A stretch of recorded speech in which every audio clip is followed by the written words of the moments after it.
Hey, good evening, everyone. How are you doing? First of all, wish you all a very, very happy Holi and welcome to the 30th episode of Employee Engagement Live. I'm Shrikant Acharya. I'm the CEO at Offineeds.com. Offineeds is a leading corporate gifting and merchandise company based in South India, Bangalore, specifically offices in Bangalore, Hyderabad, and Chennai. And welcome once again to the 30th episode of Employee Engagement Live. Before I bring our guest speaker for today, let me speak to you a little bit about why we do Employee Engagement Live. Employee engagement has always been a very, very important foundation of any organization, and it's always been very challenging. But with COVID and with remote working and hybrid working and everything, it became even more challenging than before. And because of our proximity to working with large organizations, we had the opportunity to speak to business leaders, HR leaders, corporate communication leaders, and other CXO level leaders and authors and everybody. And I started inviting them over and having a chat with them on Fridays. And that's what is Employee Engagement Live. Hopefully, you'll be able to participate in these conversations and take some useful nuggets for yourself. So, let me introduce today's speaker. We have today with us Komala Devi Velumani, who is the head of HR for India Consumer Business and head of operations at Lenovo. Recently, she's won the Business World HR 40 Under 40 award, and she's got about 15, 16 years of experience in the HR space prior to Lenovo, where been working for about 2.5 years now.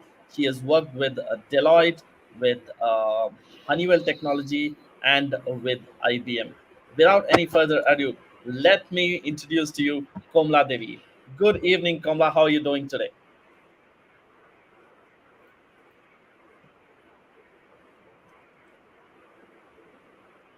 Hi, can you hear me, Komla Devi?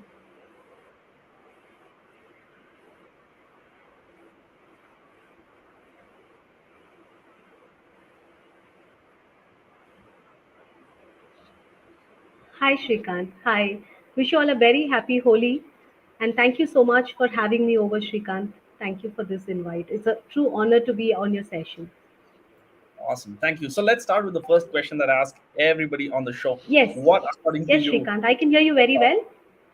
is employee engagement?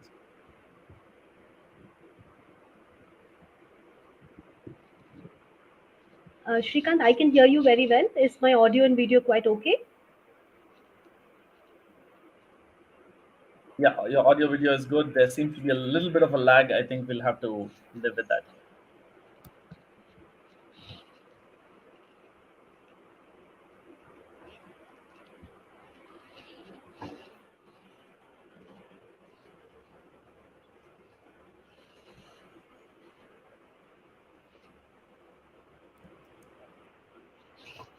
Sure, sure.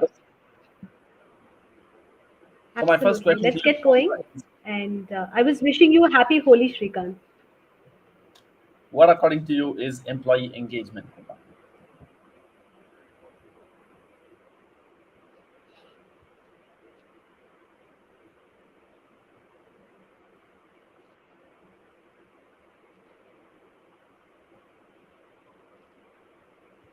Great. I can see the question up on the chat window, so maybe we'll get started from there. Uh, Yeah, you've asked a very imperative question to an HR professional, and I think employee engagement is the jargon in our dictionary day in and day out. Now, if you ask of what is Komala's definition of employee engagement, now here's my take on that.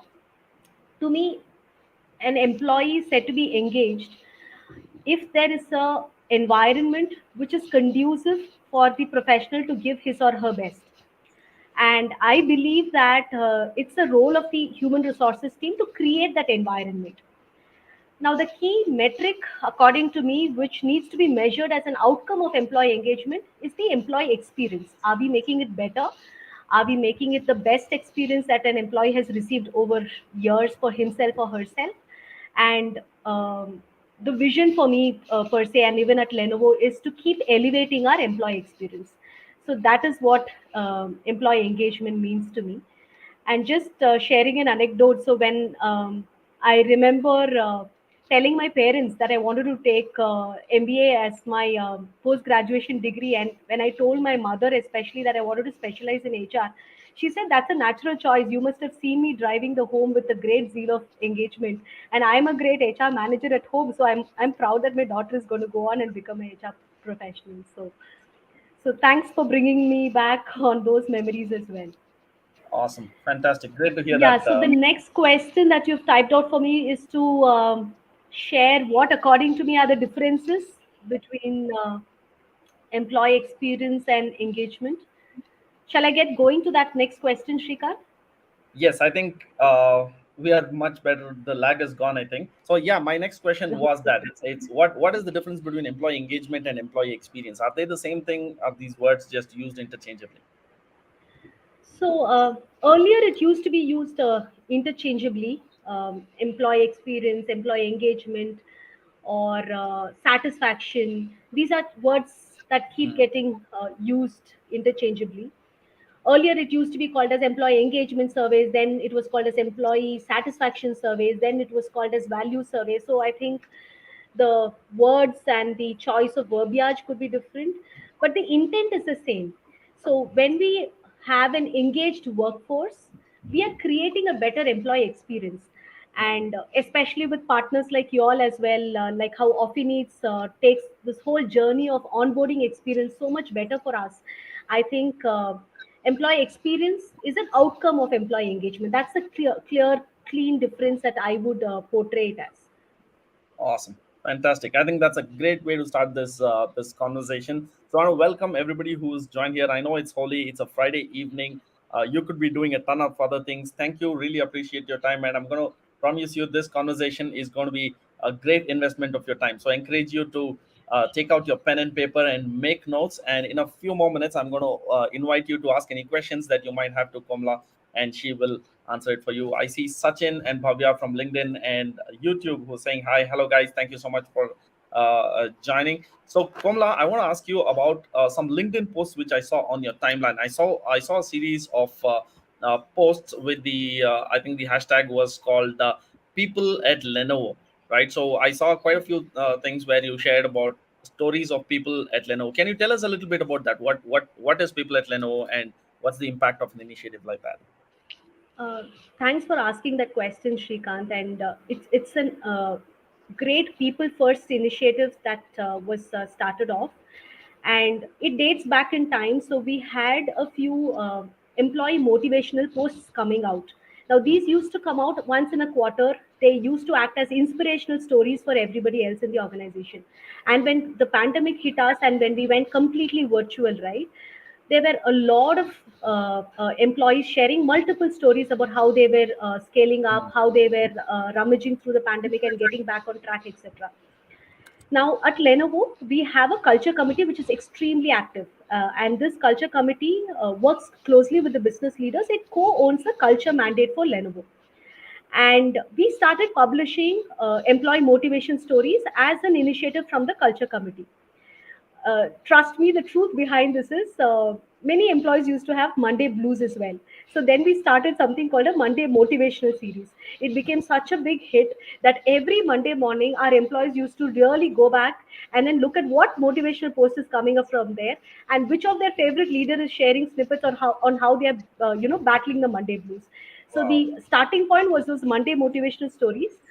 And in our efforts and endeavors, as always, to become a great place to work, we started this People of Lenovo series. And complete credit to my entire HR team in pulling this off together. We've gotten a great zeal of ambitious team members working for the Lenovo HR team as well. So it's a product which is come out beautifully from all of their blue sky thinking, I would say.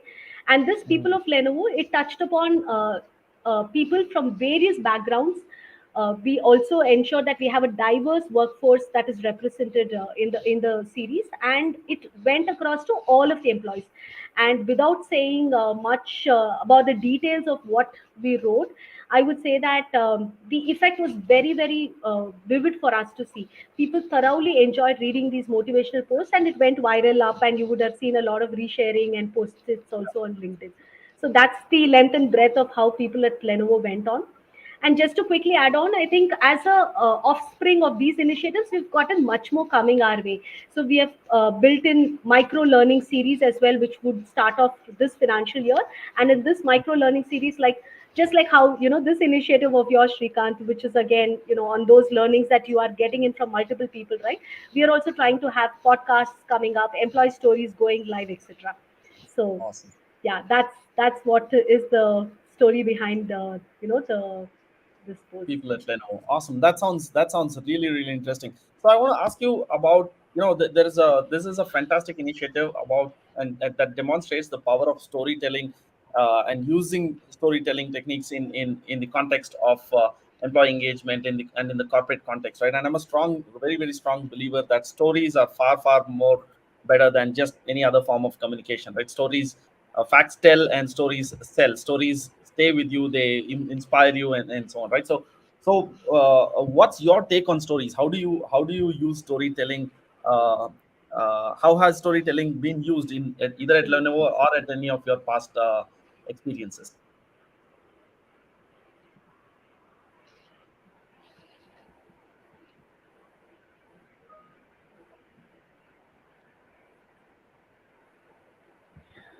Yes, you are very right. Storytelling is such a powerful tool, and uh, again, I'm getting a little nostalgic here. Actually, when I was doing my MBA days, I remember having a professor by name Radha Iyer who actually taught me how to make an elevator pitch and how to talk about the elevator pitch for 20 minutes as well. This was the toughest part for most of us MBA grads at that point of time. So talking at length was easier, but talking with brevity was the part where we struggled the most. And that's the times when I learned the art of effective communication, and still learning, I think, like all of us. So yes, storytelling is definitely something which is very very powerful. And many a times, and I think Shrikant, you may also lead me to that question. People have asked me the story behind my name as well. So why is Devi a surname? Why is your name longer? And so then I start off by telling them that I'm named after my grandmother, and that allows people to also connect a little more with me. Yeah, So the key theme over there in storytelling is the connection that we create with one another. And like you rightly pointed out, employee stories help us in building that sense of camaraderie in the organization, allow people to connect with each other and bond with each other at a completely different level. So unless you have that initial bond, I think real relationships never exist in an organization. And like I started off with, right, it's an environment that we create in an organization, it's a culture that we create, and such cultures come only with stronger bonds, and stories help in making those bonds work for us. So that's my take on absolutely. stories. Yeah. Completely agree with you on that. Does any story that came out of people at Lenovo linger with you, or does any story that maybe you came across in the last 2 years during the pandemic, or anything that sticks with you or that comes to mind, which was most impactful, or which created the maximum amount of inspiration for others? Absolutely. We had run several initiatives and programs which allow people to speak. Like, for instance, we had an event called Ideathon in office. So, one of our cultural elements, which we focus on a lot, is on innovation. And we have broken down innovation into multiple programs which run throughout the year. And we had run just like the hackathon, like that the cyber techies run, we had run an Ideathon. Mm. And some of the stories that came up from the ideas, people had rummaged through some of their own personal experiences, told how completely in a different industry they have taken the booming Swiggy or a Zomato story and linked how a customer centric approach taken in those industries could be manifested into the technology space that we are in as well. And Mm. I think this is one example that I would like to quote, and something which is very recent. So, for the International Women's Day, we had launched a contest called Break the Bias. And there were multiple stories that went on with the hashtag as Break the Bias. And one of it, which categorically called out how specially abled people have thrived, have taken support of organizations and the policies of organizations to groom themselves. So that lingered on with me for a very long time. And it also made me, go back to my roots. and rethink as to how our HR policies and processes need to be progressive enough to allow employees to, lead successful lives and lead peaceful lives. So that's the outcome of that lingering, and then me doing a reflection exercise as well. Yeah, fantastic, fantastic. Love it. I love the way this conversation is going. I want to quickly, just share with you very, very interesting or exciting news that this is the 30th episode, and I've been turning these conversations into podcasts. And the podcast is being really, really well received. It's called the Employee Engagement Podcast. It's there on Spotify and on Apple Podcast. And just last week or something like that, there's an organization called PAX which made a blog about the top 10 HR podcasts to listen to, and this podcast is one of those top 10 among all the global podcasts for HR. So that is kind of a testament to the power of storytelling, the power of being able to communicate stories and how they are able to impact. So really, really agree with you. I'm on the same page with you, and I think it's really interesting. I want to speak a little bit about, you said about the culture committee. You have a culture committee. I'm a big believer in creating work culture, and I believe everything that you do at an organization should be revolving around the work culture, right? But I've never heard the term culture committee. Can you tell me a little bit about what is a culture committee and what do they do, and who is in this committee?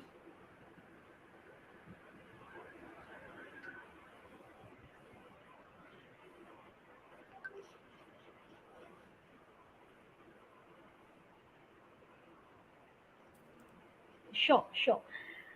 So there's this general notion, Shrikant, that culture or HR policies of an organization, everything is owned by the human resources team. So I am a strong believer that we always have to put our people first, and it has to be done by the people and for the people. Now, we can't really differentiate people as HR people, marketing people, finance people, and so on and so forth, right? And hence, the first thing that we did at Lenovo was to make this culture committee have representation across groups. So, of course, it had representation from HR. I was leading the committee, but we had business leaders from various groups within Lenovo be a part of it. Now, the beautiful synergy that came out, right, when you have representation across the groups, and then when you're co owning the culture mandate along with the leadership team and the employees, it was a beautiful journey. So, it started off sometime in 2018 for the India team, wherein we had done a values jamming exercise. From the employees, we had bottled up the values that mean most to them, and so we had come up with 7 values. So they were on lines of trust, fairness, diversity, culture centricity, focus on customers, being fearless at workplace, and so on and so forth. Now, to how to realize these values into action is what this culture committee was tasked with. So when I was given this responsibility, to be frank, it seemed like such an intangible task. And how do you actually change the culture of an organization, right? But we have learned immensely. We have gone through multiple OD models, like organization development models, which model will work for us. We have learned so much from each other, and it's a fun journey throughout. And it's also a proud moment to share that this culture committee was also recognized at Lenovo's annual reward event last year as well. And it's an amazing committee to work with. We've taken on much more responsibilities for ourselves in the upcoming year as well. So that's what Lenovo's culture committee is all about. Awesome, fantastic. I'll remind anybody in the audience, if you have any questions that you'd like to point to Komala Devi, now is a great time. So, Komala, the next question I want to ask you is related to the HR policies being progressive. Somewhere in the conversation, you mentioned that the way you draft HR policies can have big impact on the lives of the employees of the organization, and they need to be progressive and in line with what's happening with their life. Something along those lines you mentioned. Can you elaborate a little bit more? What does that mean? Sure, sure. So, Shrikant, I'm going to take a walk again down my memory lane for this. So, I started off my career with IBM, and that was my first job as a management trainee. So, it was 2007, and that was when the global recession period also hit us. And Correct. the first role that I took on with IBM was in the labor relations team. So, it gave me insights into nuances of how the labor policies of India worked. and how things happened when there is a recession or when there is a redundancy at job level identified. Now, I made the statement that policies have to be progressive because I have learned from amazing organizations like IBM as to how do you keep your employees engaged even at times of recession. And some of the labor relations policies that we had were attuned not just in mandating a compliance need but going beyond that. So even if we have a resignation matter or if there is a separation of an employee that needs to be done, how do you do it gracefully? How do you ensure that the relationship with the employee goes not just for the employment contract per se but goes beyond it? So that was how I was shaped by my first organization, and throughout my career I've been lucky to work with the best. So when I was working at Deloitte consulting, I was having several life changing events. So I was pregnant with my second child. I also had my mom struggling with terminal cancer. So I decided to take a break in my career at that point of time, but my mentors in Deloitte actually told me that you can manage both. Why don't you try the flexibility policies that are at hand? And they went over and beyond, and in fact I was hired by Deloitte at a time when I was in my third trimester of my pregnancy. So these are things that I've never heard of. And so hats off to those policies, those learnings as to how I have benefited. I have seen other employees benefiting by those progressive policies that where at IBM or in Honeywell or Deloitte or right now at Lenovo has actually gotten me to learn. And definitely ensure that when you draft a policy, don't think for the moment, think about from a futuristic standpoint as well. Think about the various groups of employees who will be impacted by it and keep it as progressive as possible. And I think the Right. more progressive your policies are, the better for your employees too in the long run. Hmm. Right, right, absolutely. So the next question I want to ask you, Komla, is about the alignment of organization culture to its people. Right? When does this really start? What I really mean is, do you as a recruitment professional, do you keep in mind saying, "Hey, this is our culture, and we want to hire these kind of people who are already going to be a great fit for our culture," or do you not think about it so much and think about aligning them with the culture as and when they start working with the organization? Where does this culture fit happen?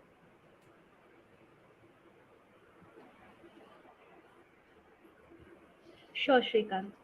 Now I'm going to quote you as an example here, okay? And so we are having this interview today, and your team was so very generous in its approach, so very nice of them as well. They had called me up in the morning, and then they sent me a quick token of gift. And so these are those subtle modes of engaging with an individual. Though we haven't met up in person or e-meted before, I think that engagement started even before we could get into this discussion where we actually spoke about our backgrounds and got to know each other. So I think we'll all have to look at a culture journey a step backward, like not even at the time of recruitment, but when you reach out to an individual saying that, hey, we have an opportunity at our organization, and if you're willing to join us, right? So that's the first pitch that you are making, where you're going to talk about how the values of your culture are, or the cultural elements of your organization are. And I strongly believe that you need to be taking that first step in showing who you are to the employee. And in terms of the journey, it has to be completely throughout the entire employee life cycle. So right from the recruitment stage to the onboarding, and at every juncture of an employee's service milestone, like first service anniversary, second, fifth, and so on and so forth. And even with our exited employees, I think we have to maintain that alumni network and then keep the relationship ongoing. I think it's all about relationship management in this entire journey of culture as well. Yeah. And so, Right, Shrikant, awesome. I did say you a thank you for the gift that was handed out to me. So very personal, and thank you so much for that too. Most welcome. Thank you very much for bringing that up. So since we spoke about, you spoke about communicating or establishing your expectations, or the culture alignment starting even before you hire somebody, to the extent of when the offboarding is happening, right? So let's talk a little bit about the role of employer brand building. Now this has become a very much talked about terminology, right? So It used to be brand building used to be a thing that you did for customers, for consumers, right? But now you're speaking about employer brand building. That means the organization has to establish its brand in such a way through Glassdoor reviews and through a series of other things, uh, that the employees or the prospective employees has to have to find it attractive enough to be able to apply in the first place. So can you talk to us a little bit about the role of employer brand building? Absolutely, Shrikant. So here's my take on it. It's not just for employees alone, right? It's for ourselves as well as individuals. You all need to be, and we all need to be building on our personal eminence as well. So it starts with an ownership on ourselves, and I think the goal or the objective of building an eminence or building a brand around yourself is to get better over time. And that's the manner in which I would approach an employer brand building exercise. And from the various organizations that I've worked in, and right now at Lenovo as well, we definitely place a lot of focus on employer brand building, and we take a lot of measures around it. But we never go about, picking on employees and then giving them posts and then telling them to go ahead and post it, etc. We strongly believe in organic brand building. We believe that if the employee is truly engaged at workplace, if the employee is truly thinking of Lenovo as a great place to work, then the brand builds by itself. But of course, Yeah. from an ecosystem perspective, from a policies or a processes perspective, we are at it every single day to better ourselves. So that's the way I would call out as to how we are looking at brand building or a value propositioning for the organization from an HR standpoint. Right. Awesome. So, a very question with a very personal interest in mind. What role does merchandise have to play in employer brand building? Does it have any role to play at all? Sorry, I just lost your voice slightly in between, Shrikant. Can you repeat the question? I said, what role does company merchandise or company swag have to play in employer brand building? Does it have a role to play at all?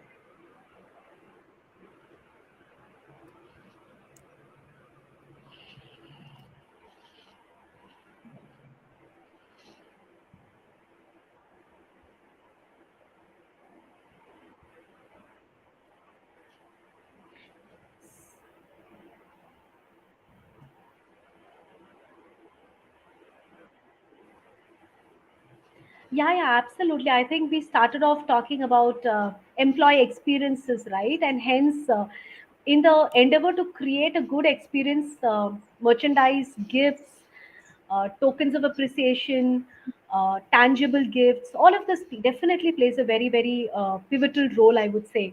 And you heard me also thanking you just a while ago for the gesture, right? So I think merchandise does play a role.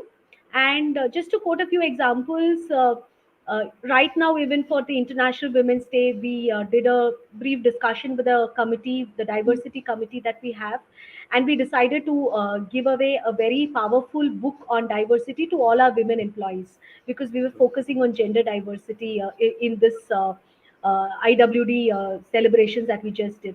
So one, this was done, and we have also used company merchandise as examples to giveaways during the billion-dollar parties that we have had to celebrate, the business successes of the past. So at multiple junctures, whether to celebrate successes, whether to recognize people for their contributions, service recognitions, I think company merchandise definitely plays a very, very pivotal role. And you are in the right space, Shrikant, and I'm glad to be having this discussion with you, who's a stalwart in this particular topic of company merchandising. Thank you, Komala Devi. So the next question I want to really ask you is, what are some of the most effective employee engagement initiatives that you have seen taken by any of your past organization or your current organization? Which were some of those initiatives that come to mind?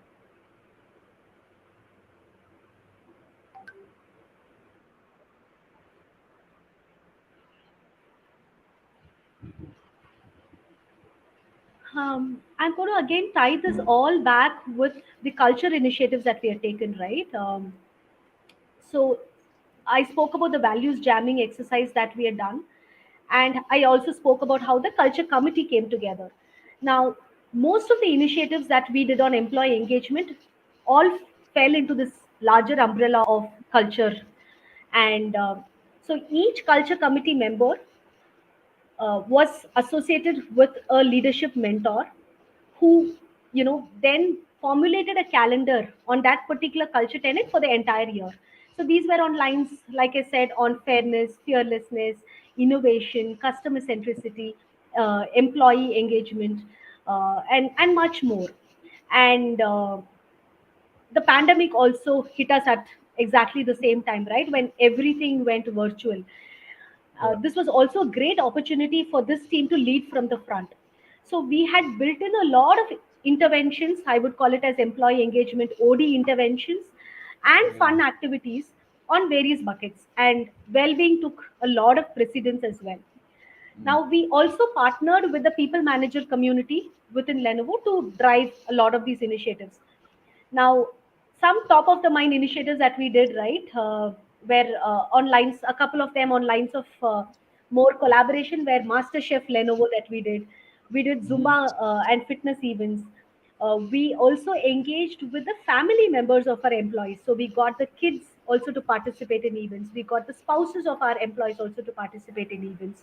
And the net result of us doing a lot of these initiatives was very heartening. We actually saw a 14 points increase year on year on our employee engagement scores. So wow. that's the manner in which our employees welcomed some of these initiatives. So I spoke about just the initiatives or the fun part of it, but from a policy process part as well, we did much more. We formed a task force which focused only on the COVID related matters, and we had done a lot of policy related matters. We had enhanced leaves, we had bought about a lot of additional cover in terms of an insurance. We had gone over and beyond, I think, just like most other organizations as well. But we had something called a Lenovo Cares, and a Lenovo Cares package as well was offered to our employees. So I think all of this came under the bucket of employee engagement initiatives, and the results were heartening for us to see as well, which was evident in the satisfaction scores.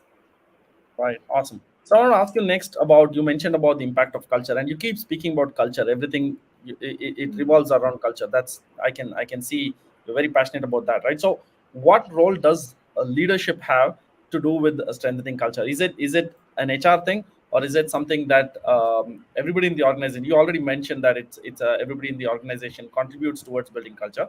But from a leadership point of view, what expectation does HR have, or what contribution does leadership have in building culture within the organization? Sure, sure.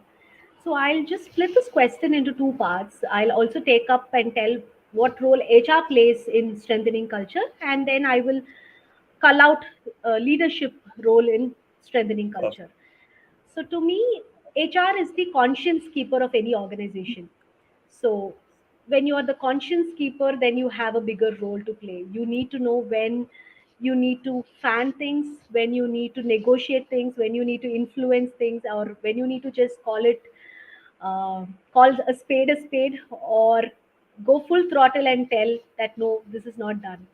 So conscience keepers uh, play that very critical role. Now that's the role of HR in strengthening culture for me.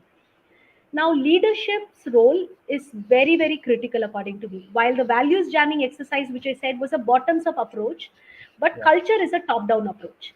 So Mhm. the leaders have to walk the talk for the organization, and every leader has a unique style. But then they have to ensure that they pass the right messages to the team, which is looking up to them and which is looking up to each one of them to learn from and take things forward from them. And at Lenovo as well, we strongly have a very, very set uh, messages that our leaders imbibe and then take the things forward. So the leaders play a very, very critical role. And one of the leaders that I've worked with in the past and at Honeywell, his favorite quote used to be that culture eats strategy for breakfast. So Yes. before you come into any strategic discussion, just read up that and come. So it's a famous quote, and it was his famous line as well. So Right. yes, every organization that I've worked with, I think the life of the organization thrives around the manner in which the leaders take the culture ahead.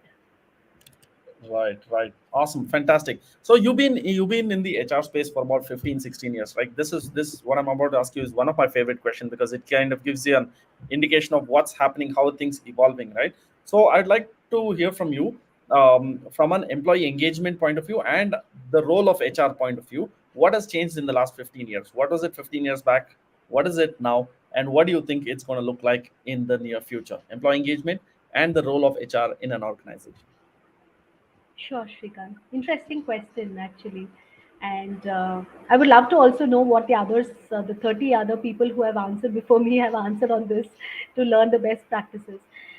But yeah, if I have to take a step back and see how things were, so we started off with Gen Y, Gen Z, millennials, and very different cohorts of population of employees also who come into the organization. And right now we are in a scenario of the great resignation that we are seeing across the world, higher attrition rates, higher number of rejections in interviews. I think there's a new terminology, the infant mortality is what they call. People quickly join and leave and go as well. And so, never like before, I think engagement and having the right fitment plays a very, very critical role.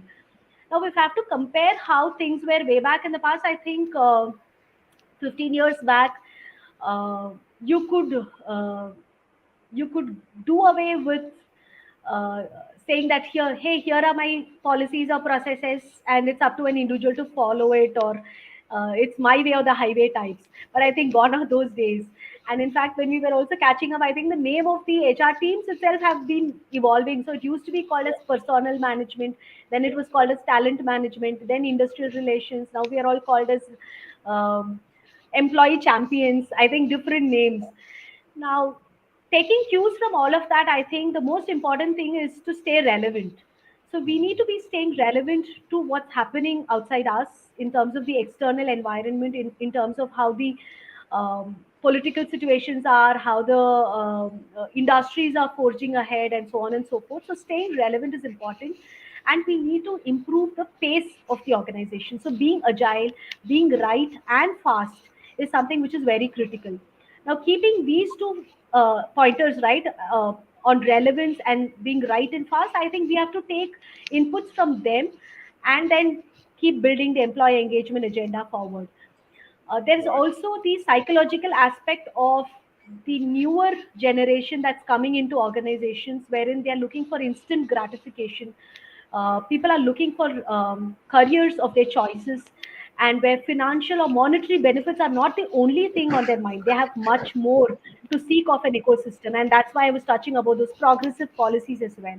So I think yes, employee engagement is here to stay, and as HR professionals, we have to keep bettering our game and becoming more adept and learning from the best to take the game forward. Right, awesome. I think we have a perfectly timed question here from Kavya Sri Shetty on Facebook. She says, "Hi Shrikant and Komala. According to you, what policy changes are you seeing with the remote or hybrid working environment?" I think that's a fantastic question.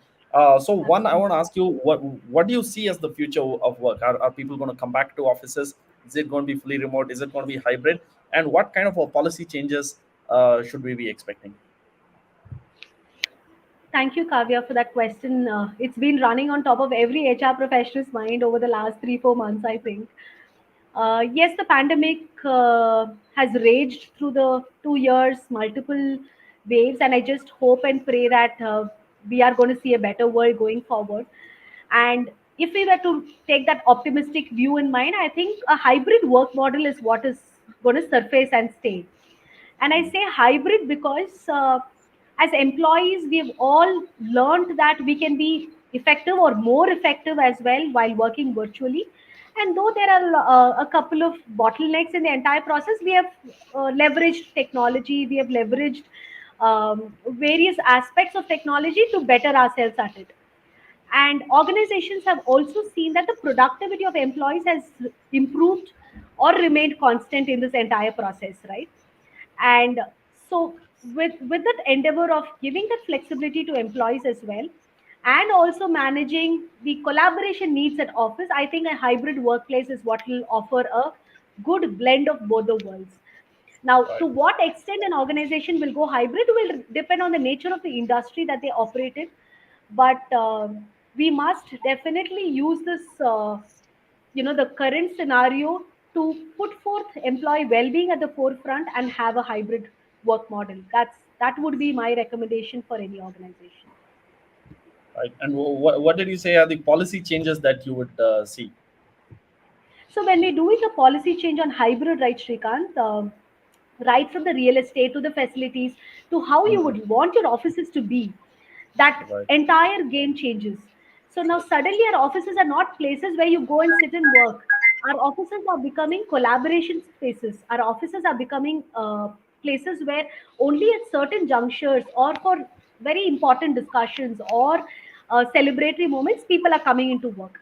So we need to look at how real estate facilities is going to redesign our office spaces, and Right. likewise how do you create those experiences now. A new employer onboarding related policy for one, if you're going to do it virtually, how are you going to drive it? If it's going to be in person, how are you going to drive it? So I think every bit of policy in the employee life cycle will take a very very different you know nuanced stance at this point of time. Right. Absolutely. I think that's very, very well said. I think very, very relevant. We have Cheradurai who says, will relaxed rules about hybrid work improve productivity and performance? You kind of partially answered that, but I think you can talk a little bit more about that. Will relaxed rules about hybrid work improve productivity and performance?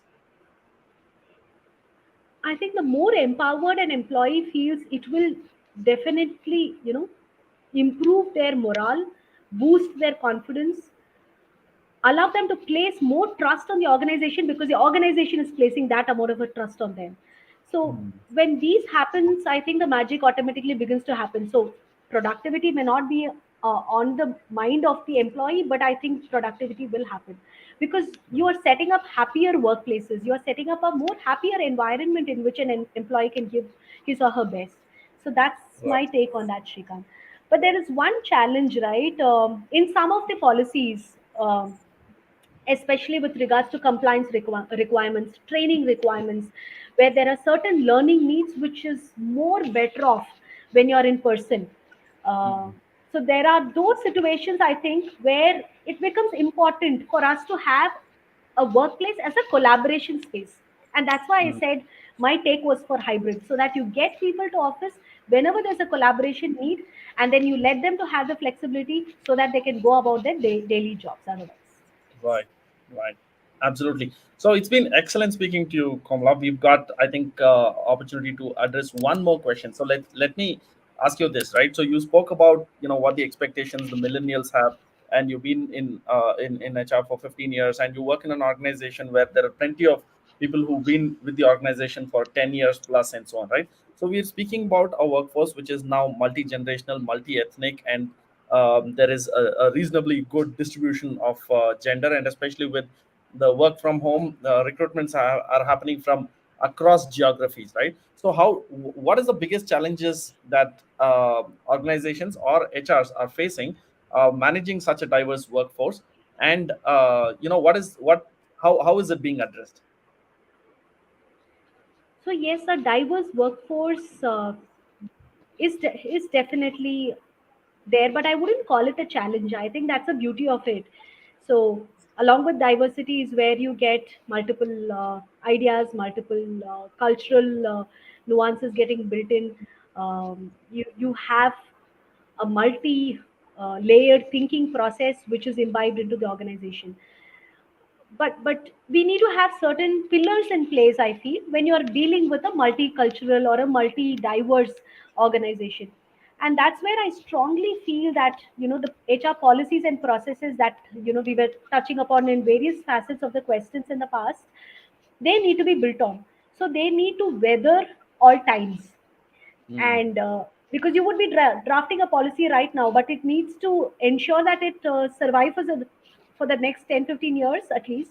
And in my view, every organization needs to have something called a policy council. And the role of this policy council would be to meet very regularly, at least on a quarterly basis, because the entire landscape changes. And then you keep looking at benchmarking opportunities, and you take in the feedback from external and the internal roundtables or voice of the employees, and then you plug in back to your policy revamping. So I would say that if we are doing the brilliant basics right in terms of having those pillars or the blocks in terms of the policies and processes, I think the rest would get taken care of it by themselves. Awesome. Absolutely. Spot on. Really, really well said. Thank you, Komala Devi. It's been wonderful speaking to you. And thank you, everyone from the audience. We had good participation from LinkedIn, Facebook, and YouTube as well. Thank you, everyone, for joining. Once again, a very happy Holi to you, and really appreciate you taking the time off and spending this time with us on a Friday evening. Komala, I hope you had a good time. I had a lovely time, multiple learnings from the questions as well, Shrikant. And thank you again so much for the opportunity, and happy Holi, everyone. Thank you. See you guys. Have a great day. Bye bye.